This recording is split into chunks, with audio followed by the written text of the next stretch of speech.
Friends, welcome to the new video. In this video, I will be talking to you about asynchronicity in JavaScript. Specifically, I want to show how callbacks work and what the event loop is. Therefore, if you find this content useful, it is very important to me that you subscribe to my YouTube channel. I would also be happy if you add me as a friend on the contact. And besides that, in the description of any of my videos, there is a link to Patreon where you can support the release of similar videos. I would be grateful. Well, let's get started. And let's start with something simple. For example, let's create a synchronous operation that will be executed during the code execution. So, for this, I will use, for example, console log, where I will write the message start. If I run this in a web browser now, I will see the message start, and basically, that's what we expected. There is no asynchronicity here. Everything is executed immediately as soon as it reaches this line. Yes, and we get this line right away. If we, for example, output another message, like start2, then obviously in the console we will first get start, and then we will get start2, and here you can see on which line it was called. So, we can click and immediately get to the source code, where the script source code is located, but I will return to the console. With synchronous operations, everything is basically clear. But how can we make the console log output asynchronously, for example, after some time? For this, there is a special function in the browser called SetTimeout. And why did I say that it is in the browser? Because the SetTimeout function does not actually go into the JavaScript specification. This function comes to us specifically from the browser API, and we can call it in this way. It is called SetTimeout, but in reality, it is called on the global window object.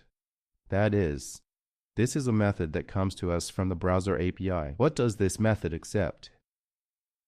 Essentially, it takes a certain function as its first parameter, and we can pass it in different ways, meaning we can create an anonymous function here. We can pass an already existing function, but most often you will see this kind of notation. And as the second parameter in this method, we pass the number of milliseconds after which this function should be executed. For example, I want to pass 2000 here, which is equivalent to 2 seconds. And here, in this function, what will I do? I will call console log and say that here we will have the message inside timeout. Let's say, after 2 seconds. If I save everything like this, then let's look at the result. If I refresh the page, we immediately get 2 log entries with the start, and only after 2 seconds do we get the message that is in the function inside the setTimeout method. That means you can refresh the page again, and you will see this result. Interestingly, if I, for example, write some more code, after defining this timeout, how do you think, in what order will these console logs be called? If I refresh the page, we immediately get 3 console logs, and only after 2 seconds do we get the message that is in the timeout. What does this mean for us, and how does it work? First of all, when the browser interprets this script, it runs through the lines, finds, okay, here is console log, puts it in the stack, and executes it. That's why we see the result of this function here. Next, he runs an empty line, then he runs, okay, another console log, and he throws it into the stack, executes it, and gets the message start2 here. What does he do when he reaches this line? He sees that, okay, there is a setTimeout function here, and he registers this function to be executed after 2 seconds, and then he starts waiting.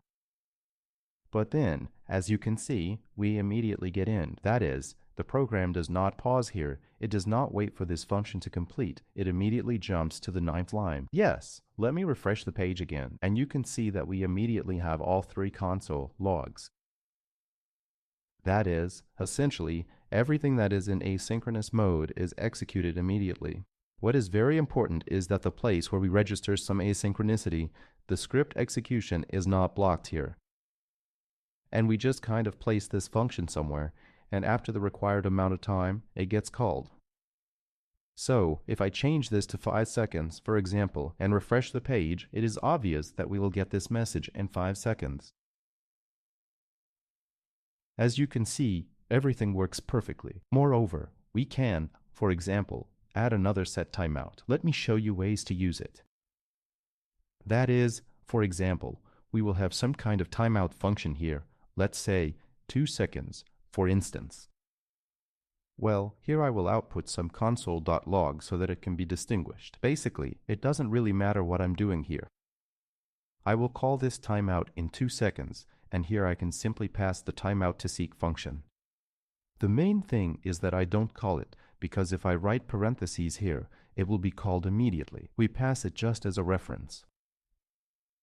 If I refresh the page again, we still get end immediately, meaning the program does not block here.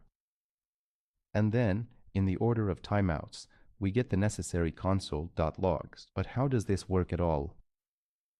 Why does the thread not block? Why does the program register this and call it at the appropriate time? In reality, there is a very simple concept here called the event loop. How does the event loop work? Actually, it's very simple. Look, the program runs through the lines of code. When the interpreter reaches this point, it takes this entire line and throws it into the stack.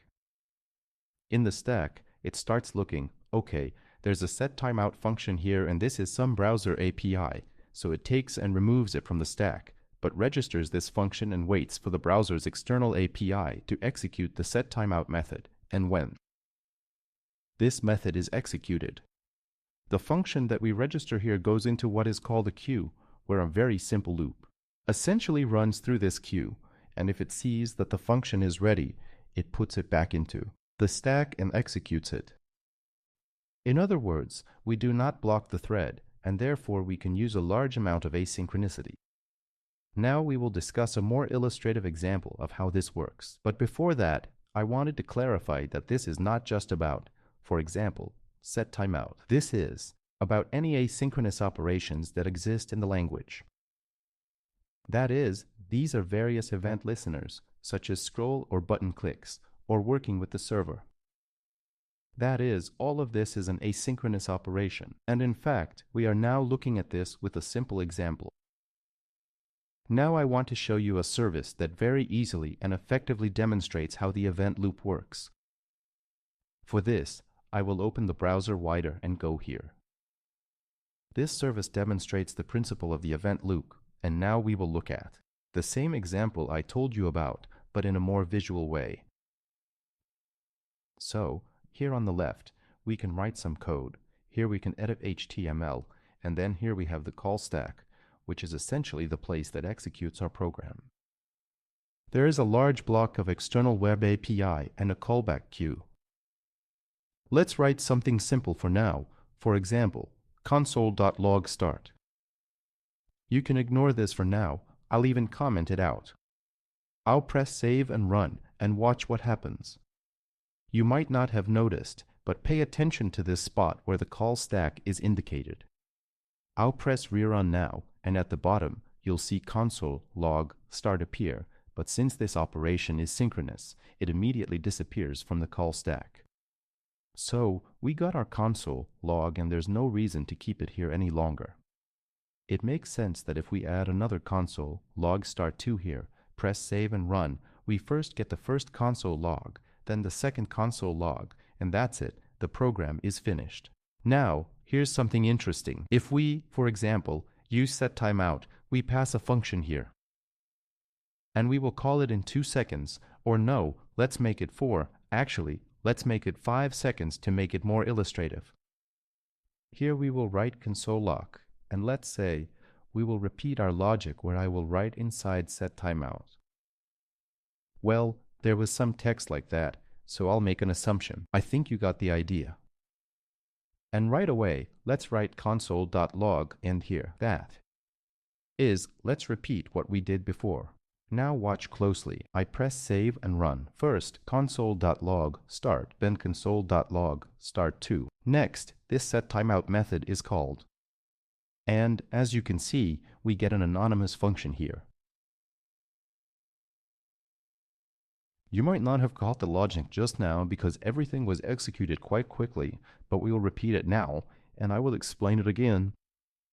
So let's do it this way. First, console log start is called, and we see it in callstack, and then it disappears from callstack. Then console log start2 is called. It also appears in callstack and disappears. Next, this SetTimeout appears in callstack because it needs to be registered somehow. And considering that this is a SetTimeout, this anonymous function kind of goes into some web API, which executes this SetTimeout. And after that, this whole structure is removed from the call stack. After that, and appears in the call stack and immediately disappears from there. And when 5 seconds pass for this third-party web API, this function goes into a certain callback queue where a loop works, which is called the event loop. It simply iterates through the list of events in the queue and pushes them back into the call stack.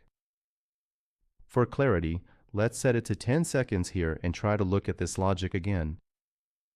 Click Save and Run, Start 2, SetTimeout. So, it started executing and has passed. That's it. The web API is doing its job. We wait for 10 seconds. Meanwhile, we can execute some other code. And we saw that we are now in the callback queue. The event loop pushed this callback into the call stack, and the call stack executed console.log. So, essentially, this is how the entire event loop works, and there's nothing supernatural about it. Now, regarding a more illustrative example than console logs, that is, I can remove this. Let's even leave these two console.logs just to have something. I'll click Save and Run. What is happening here? We have a specific event listener that adds a click event to this button, and it is relevant. And when we have a button clicked event, we call this function where console.log is written. Let me text it here. Button clicked. Let's press Save and Run again and pay close attention to what happens. Carefully in the call stack. So first, we will register this asynchronous listener, which is also part of a third-party web API. After that, it will be removed from the call stack, then start will work, then end will work, and then I will show what we will do next. We call Save and Run, registering. There, it is registered. Start end, and that's it. Our program has finished executing. We are no longer performing any synchronous operations, but external APIs have added this listener for us, which is an event listener. And look, if I click the button now, this external web API will execute, and we will get some functionality. So, when the button is clicked, the event goes into the queue. It immediately, yes, since there is only one element, pushes it into the call stack, and an anonymous function appears in the call stack, which calls console.log.button.clicked. Why is it even called a queue? Because if I make many such clicks, as you can see, this event loop will sequentially push the executed functions into the call stack so that they can be executed. But it takes some time because going through the array and throwing them all into the bushes really takes some time. But as you can see, it gradually processes. Certainly, there is a delayed reaction here to make it more illustrative. But essentially, this is how the entire call stack works. And with this example, I want to explain a concept to you called SetTimeout 0, which is very often asked about in interviews. Let me comment everything as well. Here I will uncomment, remove the console.log, and let's write this functionality. What do you think will happen now? That is, what is written here? First, we synchronously do console.log.start. Then we register a SetTimeout with the function no. The SetTimeout has a value of 0. In essence, this is an absolutely synchronous operation because we are not setting any delay, and ideally, this console.log should execute instantly. After that, the end should execute. But if I press Save and Run now, we will see start, then SetTimeout, then end, and only after that we will see inside timeout. I realize that the result is not very visible here, so I will quickly show you this example in Visual Studio. I'll just put it here. If we look at the console now, we will see basically the same result. First, we get start, then we get end, and only after that do we get inside SetTimeout. Yes, although logically this console log should have been called second, in reality, it appears as the third element. Why does this happen? Well, actually, I already spoiled this result for you, and you should have understood. Let's go over it again. So first I will explain how the program's logic will be structured, and then we will look at this visualization. That is, first we synchronously push console, log starting to the call stack. It executes, and everything is fine with it. Next, this SetTimeout method gets into the call stack, which registers a callback function. Because it's an external API, it needs to understand how to execute it, and it throws it into the web API, even though it has a value of 0. And after that, the interpreter goes and throws the console, log and into the call stack and executes it as well. But this console, log immediately goes into the queue, that is, the queue, and waits until all other operations are finished. And only after that, this callback will be pushed back into the call stack and executed. Now let's take a look. Start SetTimeout end. And now, as you can see, the event loop is just now pushing this into the call stack, and that's basically it. In other words, with this example, I tried to explain to you how asynchrony works in JavaScript in principle, how the event loop works, because this is a basic concept that makes the JavaScript language very efficient. That is, it essentially works in a single thread since we are in a web browser, yet it still allows for a huge number of different operations to be performed simultaneously or to trigger certain events at the right moment. So, you all know how different listeners work, such as hover, scroll, double-click, click, and so on. These are all the events that work precisely on the event loop. Moreover, this is a very important concept for Node.js, but in reality, there is nothing complicated about it because we are simply registering something, which then gets sent to external APIs. This could be a server load, file reading, or a browser API, such as an event listener for a click. Then, the ready functions are simply thrown into the queue at the right moment, and the event loop just goes through this queue and throws everything back into the call stack. The topic might not be the easiest, but nevertheless, I tried to explain how it works, and I hope you draw certain conclusions from this. In the next lesson, we will discuss how promises work, how async/await works, and we will continue with this knowledge on asynchrony.